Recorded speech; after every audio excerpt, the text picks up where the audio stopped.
Subscribe to Farm Logic before we begin, because this is one of those overlooked systems that quietly solved a problem farmers and homesteaders have battled for centuries. Rodents have always been drawn to compost.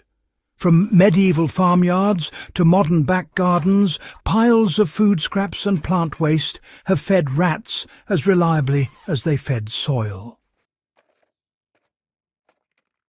Barrel composting emerged as a practical, almost forgotten solution.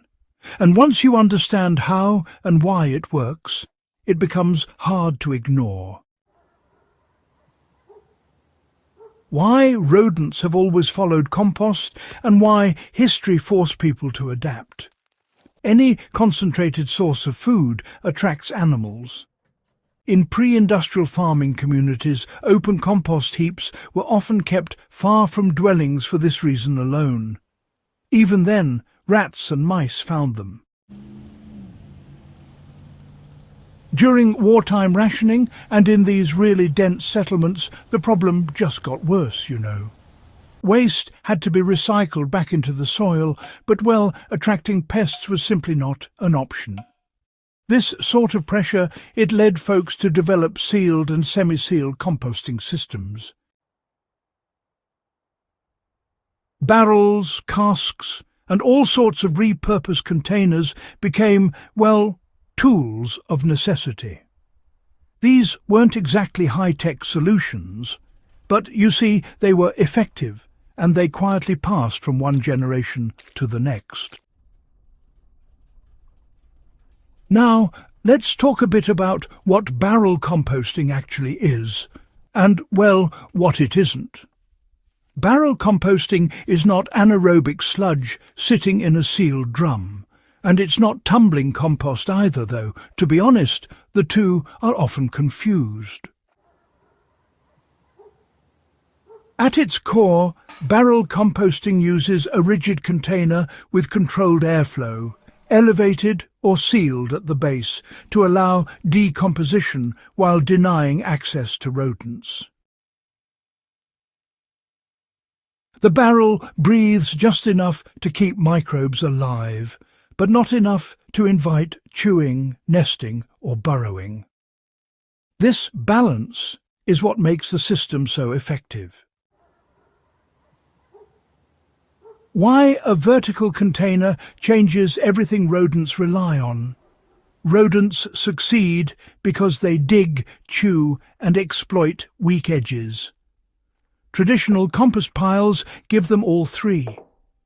A barrel removes ground contact, eliminates horizontal entry points, and replaces soft edges with hard walls. Now, historically, wooden barrels were often banded with iron, which, you know, further discouraged gnawing from pests. These days, modern equivalents use metal or thick plastic, but honestly, the principle is just the same. No soil contact means there are no tunnels for rodents to use. And with no exposed food, there's simply no scent trail spreading outward. So, how are airflow and moisture controlled without, well, inviting pests? A common fear is that sealing compost will actually stop decomposition. But in barrel systems, small ventilation holes are drilled high on the sides, never near the base. This clever approach lets heat and gas escape while still keeping the moisture in where it's needed. Because rodents tend to enter from below or at ground level, having those vents up high denies them access. Moisture, on the other hand, is managed by how you layer the materials. Wet food scraps are always balanced with dry matter, like leaves, shredded paper, or straw. Historically, farmers would use chaff or even ash for the same reason. The goal, really, is damp, not dripping. You know, folks have been using barrels to compost kitchen waste safely for generations. Back in those crowded towns and fortified settlements, managing waste wasn't just about cleanliness. It was really a matter of health and survival. Since barrels were already so common for storing all sorts of things, it just made sense to repurpose them for composting as well. Every day, kitchen scraps would go straight into the barrel. Once the barrel was full, it would be set aside to mature, and then another barrel would take its place. Some folks would roll the barrel every now and then to mix up the contents, though honestly, even the barrels that just sat still did a surprisingly good job. The real secret to the whole thing was patience. So, if you're wondering how to build a rodent-proof barrel compost system, here's how you do it, step by step. First, you'll want to start with a food-grade barrel or a thick-walled drum. It's best to avoid those thin plastics that tend to flex or crack over time. Next, drill ventilation holes around the upper third of the barrel, but make sure they're small enough that a mouse can't squeeze through. And that's really the basics of it. Right. So you'll want to elevate the barrel on bricks, stones, or even just a simple wooden stand, making sure the base never actually touches the soil. Start off by adding a coarse layer at the bottom. Sticks or wood chips work well to stop things from compacting too much. After that, you just alternate between your food waste and some dry material. And well, every time you add something, just lightly cover it over. Funny thing is, this was all standard practice long before modern compost theory even had a name for it. If you notice any odours developing, just add a bit more dry matter and, briefly open the lid to reset the airflow. Honestly, in most climates, turning is really optional. Decomposition will just happen naturally, working from the outside inward.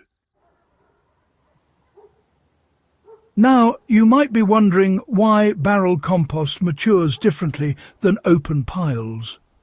Well, barrel compost actually breaks down more slowly and, more evenly. Since the nutrients aren't leached away by rain and they're not burned off by extreme heat, the finished compost ends up being really dense and, I'd say, biologically active. Many historical growers, you see, preferred this method for their gardens and orchards, especially where a slow nutrient release really mattered. In survival situations, this kind of stability is absolutely critical. You might not know exactly when you'll need that compost, but when you do, it'll be ready for you, without having attracted pests in the meantime.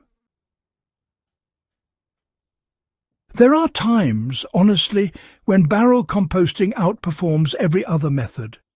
It really shines in small spaces, rodent-heavy areas, right on the edge of cities, and even on off-grid homesteads. It works where open piles, well, they just fail. Plus, it keeps working in winter, when the cold slows decomposition, but animals are still active. It's not the fastest system, I'll admit, but it's definitely one of the most reliable. And reliability, that's always been the mark of good agricultural practice. So, if you value practical, historically grounded solutions that still hold up under modern pressures, go ahead and subscribe to Farm Logic. And do share this guide with anyone struggling with rodents in their compost, because this barrel-based system, well, it's already proven itself across centuries of real-world use.